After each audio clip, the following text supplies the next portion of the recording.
Good morning. It's Friday. Welcome back, guys. Sean with Blue Ridge Silverhound. Hope everyone's having a phenomenal morning. Coming up on the weekend here, first week of October, almost in the books. You're gonna have to check out this video for the main reason that, as the title describes, the large gambling kind of component to modern coin grading is a real thing. I think there's still a ton of people that don't quite completely understand the kind of like the pitfalls and the rewards that come with it, okay? And what's the ratio looking like?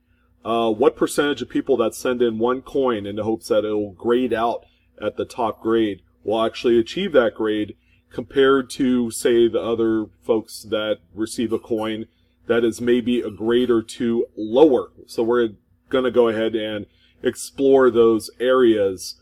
But before we get started, you're probably going to hear my dogs in the background squeaking around with their chew toys and stuff. So that one quick little disclaimer in there. So my apologies. And of course, I got to do the whole YouTube thing, and I'll let you guys know that if you like today's content, hit the like, share the video if you so desire, and subscribe if you haven't done so. We've seen kind of like a slow kind of like leveling off on my subscriber base every month. Keep in mind, okay, we're going to have a few really significant giveaways for the holiday season, okay? And these ones I think I'm going to do as a subscriber-based giveaway, all right? And they're going to be significant. We're going to be giving away a really nice Lincoln Cent album with a bunch of high-end coins in the mix that go all the way back into the beginning time of Lincoln Cents. It's going to be a phenomenal giveaway, and I'm doing the coin roll hunting videos. This weekend I'm going to be doing a few boxes. I'm going to try and get them, all right? And we're still waiting on that album. Hasn't shown up yet. Of course, I did order that one on Amazon, so I don't know what the deal is there. I might be ordering it direct from Dansco or Wizard Coin. Who knows?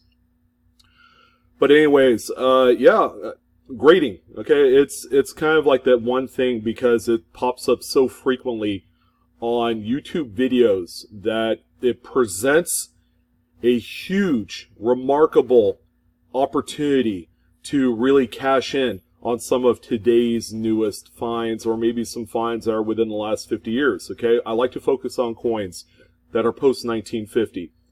As indicated by my Monday market reports, every single week, we see a lot of coins selling for many thousands of dollars, okay? But the reason why that this conversation is popping up now is I had a gentleman that emailed me, okay, who will remain nameless at this point, purchased a 1950s San Francisco Lincoln Cent at the highest grade level as 67 plus, and he bought it for under $1,000, okay, where, a year or two ago, this coin was selling for around $1,500 to $2,000.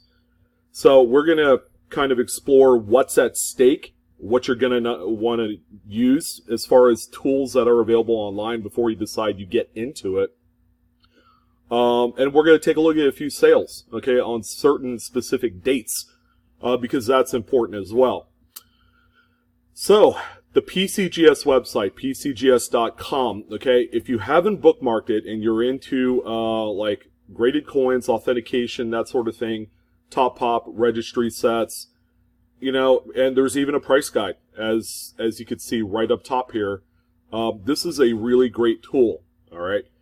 Plus, if you're also in the market of purchasing a graded coin, you could actually go on this website and verify the certification number on that slab label just to ensure that it is a legit coin.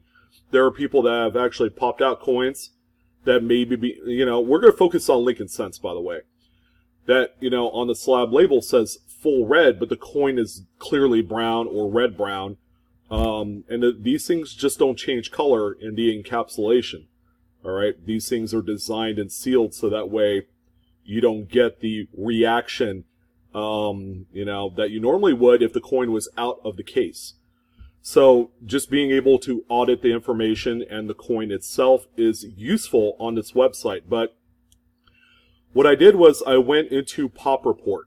Okay, that's one of my favorite tools on the website, and I went to Lincoln Cents, Lincoln Memorial Cents, because you can also click on Lincoln Wheat Cents. You could click on Indian Head Cents. You get the big idea. On this particular pop report, all of the Lincoln Cents are segregated by tone color. Okay, so you got brown, you got red brown, and you got full red, okay, which is the grade that you want. So if a coin looks like it was newly minted as of yesterday and it's like a 1960, as you can see on this list, there's a number of them, okay? And then if you look to the right into this graph, okay, you're going to have these blocks with numbers in them. Those numbers indicate the amount of coins that are graded at that specific grade level. So let's just go ahead and try out a coin that doesn't have like small and large date variants. 63D. This is a coin I like to talk about, okay, because for the longest time there was never a mint state 67 red until about maybe a year and a half, 2 years ago when the first one popped up. So we're right here, 1963D, full red. If we go ahead and follow my mouse pointer to the right, there are actually people that have submitted this coin and it came back as 62 and 63, okay? Typically at those grade levels, it's not even worth sending out, all right? Because you do have to pay fees for these things when you send out each coin, or if you send out batches of coin, each coin costs money to grade. Furthermore, there is the other X factor in the membership cost, okay? It's, let's on a mean basis or median, it's $100 a year. I believe that's for either the silver or gold tier. I think that's silver, maybe. Anyways, that costs money too, in addition to the cost to grade the coin. So right out of the gate, you would have spent over $100, if probably not $150, to send one coin, because you do have to send it, like certified mail or registered mail. So that way you're fully covered. But there are people that have sent this coin without really taking a close look at it, okay, and it has come back 62 to 64. You could really identify a coin that grades within these three levels, all right? So if you send it in thinking it's going to come back as 67, okay, you might be a little bit wrong. Now, this coin I've sent out a number of times, and they have all come back 66. One of them came back to 65, and for the longest time, 66 plus was the top grade. Now we have 3 examples in 67. So how does that change the market? That's a great question. We're going to go ahead and explore that here momentarily. I think we're going to use the 63D for the case study in this particular scenario. But in any event, I've been using Heritage Auctions that you see here. I've been using eBay and Great Collections, basing on how much these coins sell for. So when you go into departments, you can go to coins and currency and just click on US coins to get started. And then you could view past sales, which that's where I'm at right now, because it's highlighted in white, this tab right here. We're going to type in 1963D. We're going to go ahead and hit this button right here to search for it. And we're going to take a look at all the coins that have sold for that amount of money. So, the 63D has sold on Heritage Auctions. Okay, there have been a number of them that have sold within the last 5 years. The first one right here is one that very clearly I remember seeing at that point, because right around 2013, 2014, which is, by the way, this is what the date that this coin ended on, NGC, Mint State 67 plus, 67 red. Of course, those of you that are familiar with the grading services, NGC is just a notch below PCGS in terms of their strictness in grading these coins. So you need to kind of also understand their grading companies and their quirks too. PCGS has always been kind of like that gold standard. They've almost kind of monopolized the game of high-grade coins, in spite of the fact that there are a few other tiers of grading companies that exist. But check this out. In 2015, a 66 plus red sold for $1,762. Now, this is 4 years ago. Given that there is a 67 out there, 3 of them, as a matter of fact, the likelihood that your coin will come back even to 66 plus is going to be a tough thing. For the mere fact that 67 is just like borderline unobtainable unless you have the most perfect coin upon closer examination. The 66 in 2008 sold for nearly $1,100. At the time, that was a nice chunk of coin for this grade, where 232 pieces exist today. If you sent this coin in, by the way, I'm going to go ahead and click into the date to go into the coin facts part of it. If you sent a coin in and it came back as 66, I will show you how much the price has changed as new pops and new coins hit. The price guide is now $100. It's not $1,100. So, here's the gamble. You find a 63D. And by the way, 63D is one of the highest priced coins out there, bar none. Okay, so the best case scenario for 2 point grades down for this coin, $100. Whereas if you clicked on, say, a 61D or a 65 or a 66, a 66 grade of that coin might very well be like $20. And then, you know, it jumps up quite considerably 1 grade point higher. So that's the kind of gambling aspect of it. It's like, it better come back at the top grade, or else you're going to lose a lot of money or you're going to break even. And we're not in the business of breaking even if you are trying to obtain and earn a top pop grade on these moderns. So a price guide value of $100 on a 66, it hardly seems worth even sending out, okay? Especially if you're completely unsure of the grade that it comes back as. Look at 65 plus, $15. So this is kind of like a mini gamble right here, all right? What if you were gunning for a 66 and you really wanted a 66 and you're putting kind of like this pseudo high-end registry set without paying 14 grand for the thing, and it comes back as 65 or 66 or 65 plus, you would have lost money by the time you factored in the actual submission cost and the grading component, or the shipping component to it. You probably have lost at this point $35 as kind of like a roundabout number. Don't hold me to it. But as we continue on, and I might open up Great Collections here. I think that's what I'll do. I had eBay open for a second, but Great Collections, I believe, is the one grading company that sold the 67 in the PCGS slab, if I remember right. So we're going to go into Classic Archive. Greatest tool is when you could go to these auction sites. By the way, Heritage and Great Collections, 2 of the premier auction sites out there. So if you have high-grade, high-end coins that you're looking to liquidate for the most amount of money, these are your guys here. So if you guys have questions or comments regarding consigning to either of these, contact them directly and they'll patch you in with a consignment manager or director, and they'll get the ball rolling for you.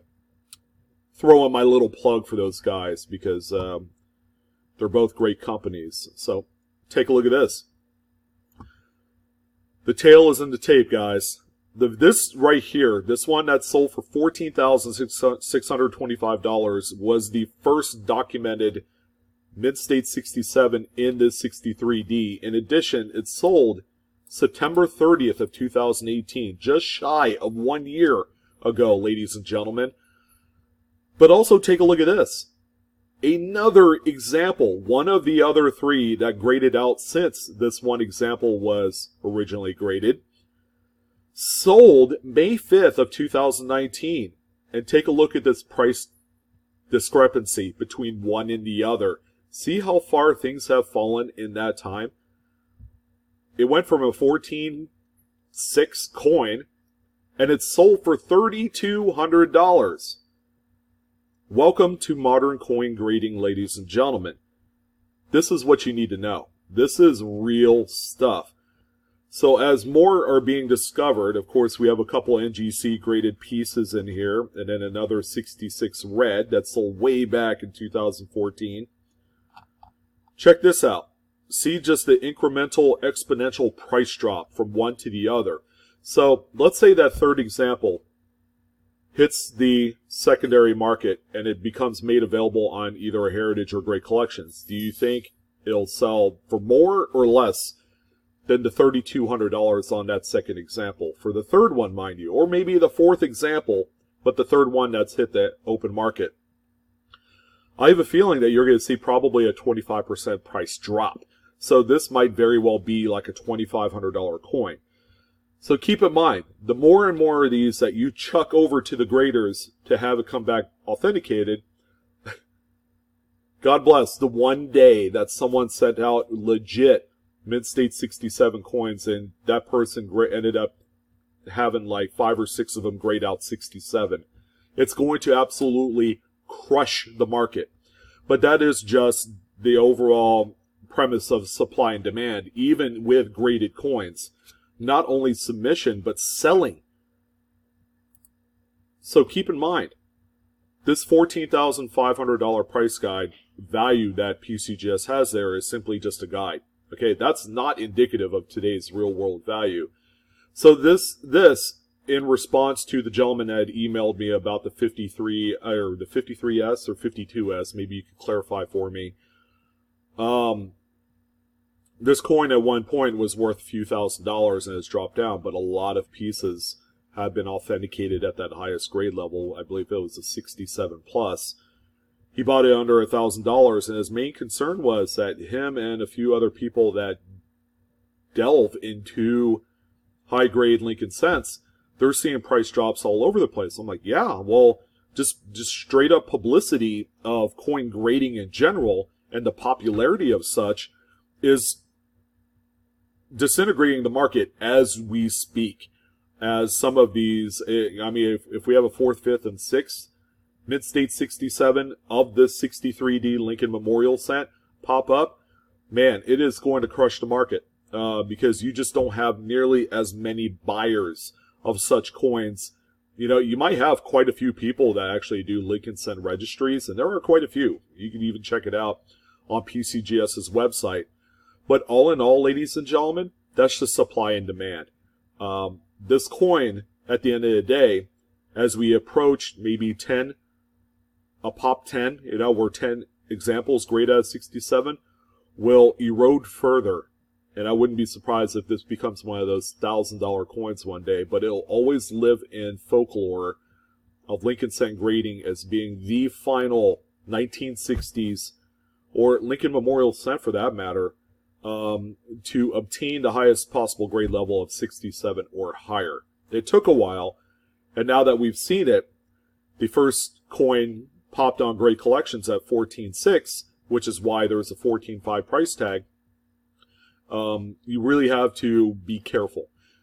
What I will say about the PCGS price guide, okay, it is no different than a printed price guide. Yes, they go by auction figures and they take all the data that's associated with these sales from these auction sites and they derive at these figures. But keep in mind, okay, like a price guide where it's updated once a year, they only update this, maybe a couple times a year because there's so much data that they have to collect, and then just trying to organize it so that way they're able to get a kind of this average for each one of these coins, because you're going to see these price guide values drop the same time next year. You're probably going to see like $3,500 or so value-wise on a 67 until a 67 plus hits the market. But this coin is just incredibly difficult to grade at 67 anyways because of the manufacturing quality and the soft strike. Okay, these things were horrible when they were first produced in 63. So the big gamble is if you were to submit a number of coins, because let's be honest, you can't submit just one coin in the hopes of getting that 67. That is the longest shot odds that you will ever encounter doing this. Okay, it's like buying a scratch off, all right, in which the grand prize is $20,000 a year for life. You ever encounter one of those scratch-offs out there, whatever state you're in? The odds of hitting that jackpot is just slim. It's so slim that you're probably better off getting struck by lightning, because that's how bad coin grading can get in moderns. Okay, which is why that me personally, I don't participate in this anymore. I became jaded, in a period of time in 2010 to 2013, where I spent hundreds, if not thousands of dollars submitting 1960s Lincoln cents in the hopes for these high grades. And I'm happy to say that I've broken even. But would I have broken even today? No. This price guide value was $215 5 years ago for a 66. And the 66 plus was like $2,500. And there wasn't even a price on 67 because that didn't exist. There was no coins graded at that level. So if the people that do this and they're somewhat successful, they send out multiple coins, like 63D. There are times where people have sent out 20, 30, 40, 50 coins, so they batch them all together trying to get this high grade. As you can see, there's quite a few of them in 65. So people are absolutely trying to hit and pop at 67. But take a look at a lot of the coins here. You have over 1,000 between a 65 and 66, 1,154 to be exact, that people have submitted. That's a lot of coins. All right, if you think about it, the average dollar value of each coin that's being submitted is $25. That's not even getting into membership fees and shipping. PCGS is making bank, okay? All right, for the prospect of hitting big. And for those of you that are doing it, and you say you have this coin, because I see it in my emails all the time, and you're ready to hit the highest grade level, keep in mind, it's no better than buying a scratch off or trying to win the Powerball. I mean, it is incrementally difficult and one of the most mind-numbing kind of experiences that you're going to go through. I felt like I lost a lot of money when I did it. Okay, and this is all based on personal testimony. So I caution everybody out there who has like 1 or 2 or 3 coins that you've seen something on YouTube about a recent sale of a coin that hit a lot of money, and you want to cash in. Keep in mind the odds of hitting some of these high grade levels is extremely difficult. I would highly advise against it. There are other better ways of making money in the hobby than trying to do this. But again, I've done videos similar to this. This is a very slap in the face moment for a lot of folks that don't quite understand the grading, the repercussions of sending coins out and they don't come back the grade that you intended it. And then what do you do? What do you do with a mint state 65 1960s Lincoln cent that's worth $10? You can't do anything with it. A coin dealer will buy it from you for like $2 or $3, and at the end of the day, you have lost money. It sucks, ladies and gentlemen. It's a horrible experience. I love graders. I love grading, but I'm sticking more with the old classics in this case, and I've had lots of success doing that. Buying raw coins, grading it, and flipping it for pretty good money. Moderns, it's a crapshoot, guys. Crapshoot. So, yeah, sorry for the long video, but there's a lot to be said with this topic. PCGS.com, HA.com, which is Heritage Auctions, and GreatCollections.com are the 3 websites I use. You can even throw eBay in the mix. If you haven't done so, bookmark all of them, so that way you have references to explore, discover previous sold sales of these coins. I will continue to talk about them in the Monday market reports because they're worth talking about. What's selling out there in the more modern coin fair, but keep in mind there's always a fine print disclosure. Okay? Proceed at your own risk. With any of this stuff, coin collecting is fun. But when you're trying to blatantly go into it to make money and make it a business of trying to flip one coin, so that way you could have $4,000, $5,000, $10,000, It's never going to happen. It's not going to happen in that fashion because it's the incorrect way of doing it, especially if you're not versed on the coin grading methods. Okay, you need to know how to grade a coin. All right. Without the aid of a magnifier, a coin can look perfect, but once you get underneath that magnifier and you see the little ticks and little nicks and the carbon spotting and the staining on these coins, that's a kill. That's a kill the value. It's a kill the grade. So thank you guys for joining. Like, share, subscribe. If you like your boy Blue Ridge, again, I wanted to also apologize for all the ads. There are people are new subscribers that have complained about the ads, and it's like, guys, it's the only way that I make money on these videos. I don't ask for Patreon. I don't ask for, Super Chat. I don't pursue those as heavily as some other people do, other YouTubers. And I also do bomb giveaways. You guys know it. I gave away a Carson City Morgan dollar that's worth $225 about a month ago to kick off the summer, to end the summer, actually. And guess what? We have some more amazing stuff coming for Black Friday. And your contribution to just watching straight up ads, who cares? You could skip them, right? Skip the ads. Continue on with your day. It all supports me, and it also supports the giveaway program that I do. I like to reintroduce high-end quality stuff, different, unique items that you just don't see from any other YouTuber. Anyways, thank you for joining. As always, Sean, Blue Ridge Silverhound. You guys have a wonderful day, Coinaholics. Peace. Be careful with coin grading. It can get you in the end.